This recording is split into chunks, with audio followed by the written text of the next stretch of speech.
Michigan Constitution of 1963, Article 11, Section 1.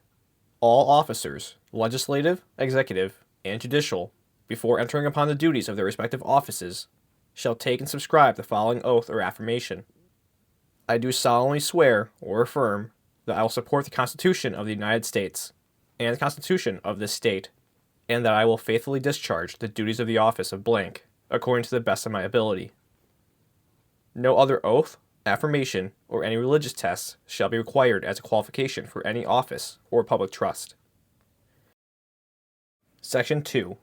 The terms of office of elective state officers, members of the legislature, and justices and judges of courts of record shall begin at 12 o'clock noon on the first day of January next succeeding their election, except as otherwise provided in this Constitution.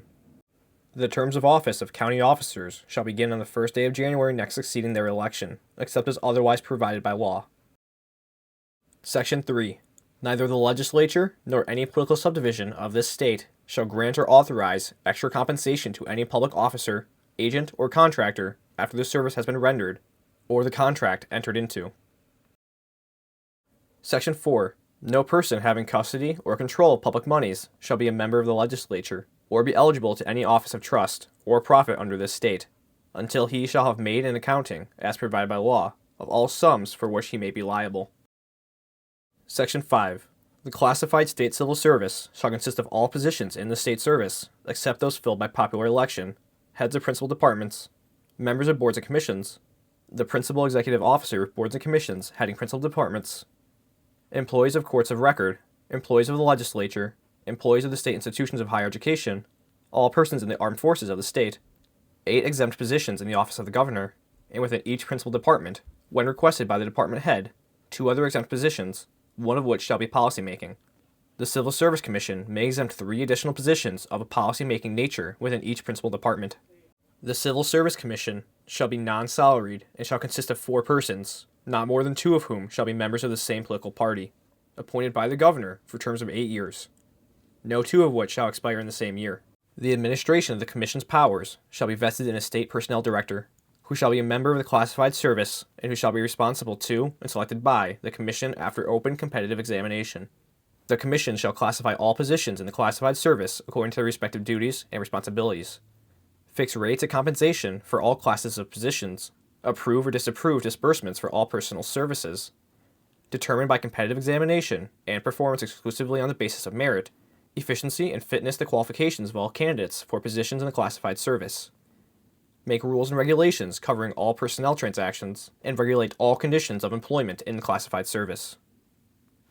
State police troopers and sergeants shall, through their elected representative designated by 50% of such troopers and sergeants, have the right to bargain collectively with their employer concerning conditions of their employment, compensation, hours, working conditions, retirement, pensions, and other aspects of employment, except promotions which will be determined by competitive examination and performance on the basis of merit, efficiency, and fitness, and they shall have the right, 30 days after commencement of such bargaining, to submit any unresolved disputes to binding arbitration for the resolution thereof, the same as now provided by law for public, police, and fire departments. No person shall be appointed to or promoted in the classified service who has not been certified by the Commission as qualified for such appointment or promotion. No appointments, promotions, demotions, or removals in the classified service shall be made for religious, racial, or partisan considerations. Increases in rates of compensation authorized by the Commission may be effective only at the start of a fiscal year and shall require prior notice to the governor, who shall transmit such increases to the legislature as part of his budget. The legislature may, by a majority vote of the members elected to and serving in each house, waive the notice and permit increases in rates of compensation to be effective at a time other than the start of a fiscal year. Within 60 calendar days following such transmission, the legislature may, by a 2/3 vote of the members elected to and serving in each house, reject or reduce increases in rates of compensation authorized by the Commission. Any reduction ordered by the legislature shall apply uniformly to all classes of employees affected by the increases and shall not adjust pay differentials already established by the Civil Service Commission. The legislature may not reduce rates of compensation below those in effect at the time of the transmission of increases authorized by the Commission.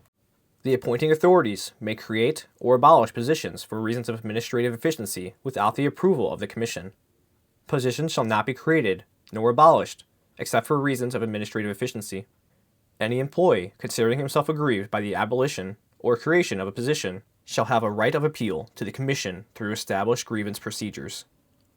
The Civil Service Commission shall recommend to the Governor and to the Legislature rates and compensation for all appointed positions within the Executive Department, not a part of the classified service. To enable the Commission to exercise its powers, the Legislature shall appropriate to the Commission for the ensuing fiscal year a sum not less than 1% of the aggregate payroll of the classified service for the preceding fiscal year, as certified by the Commission. Within 6 months after the conclusion of each fiscal year, the Commission shall return to the State Treasury all monies unexpended for that fiscal year. The Commission shall furnish reports of expenditures at least annually to the Governor and Legislature, and shall be subject to annual audit as provided by law. No payment for personal services shall be made or authorized until the provisions of this Constitution pertaining to civil service have been complied with in every particular. Violation of any of the provisions hereof may be restrained or observed as compelled by injunctive or mandamus proceedings brought by any citizen of the state. Section 6. By ordinance or resolution of its governing body, which shall not take effect until approved by a majority of the electors voting thereon, unless otherwise provided by charter, each county, township, city, village, school district, and other governmental unit or authority may establish, modify, or discontinue a merit system for its employees other than teachers under contract or tenure. The State Civil Service Commission may, on request, furnish technical services to any such unit on a reimbursable basis. Section 7. The House of Representatives shall have the sole power of impeaching civil officers for corrupt conduct in office or for crimes or misdemeanors, but a majority of the members elected thereto and serving therein shall be necessary to direct an impeachment. When an impeachment is directed, the House of Representatives shall elect 3 of its members to prosecute the impeachment. Every impeachment shall be tried by the Senate immediately after the final adjournment of the legislature. The senators shall take an oath or affirmation, truly and impartially, to try and determine the impeachment according to the evidence. When the governor or lieutenant governor is tried, the Chief Justice of the Supreme Court shall preside. No person shall be convicted without the concurrence of 2/3 of the senators elected and serving. Judgment in case of conviction shall not extend further than removal from office, but the person convicted shall be liable to punishment according to law.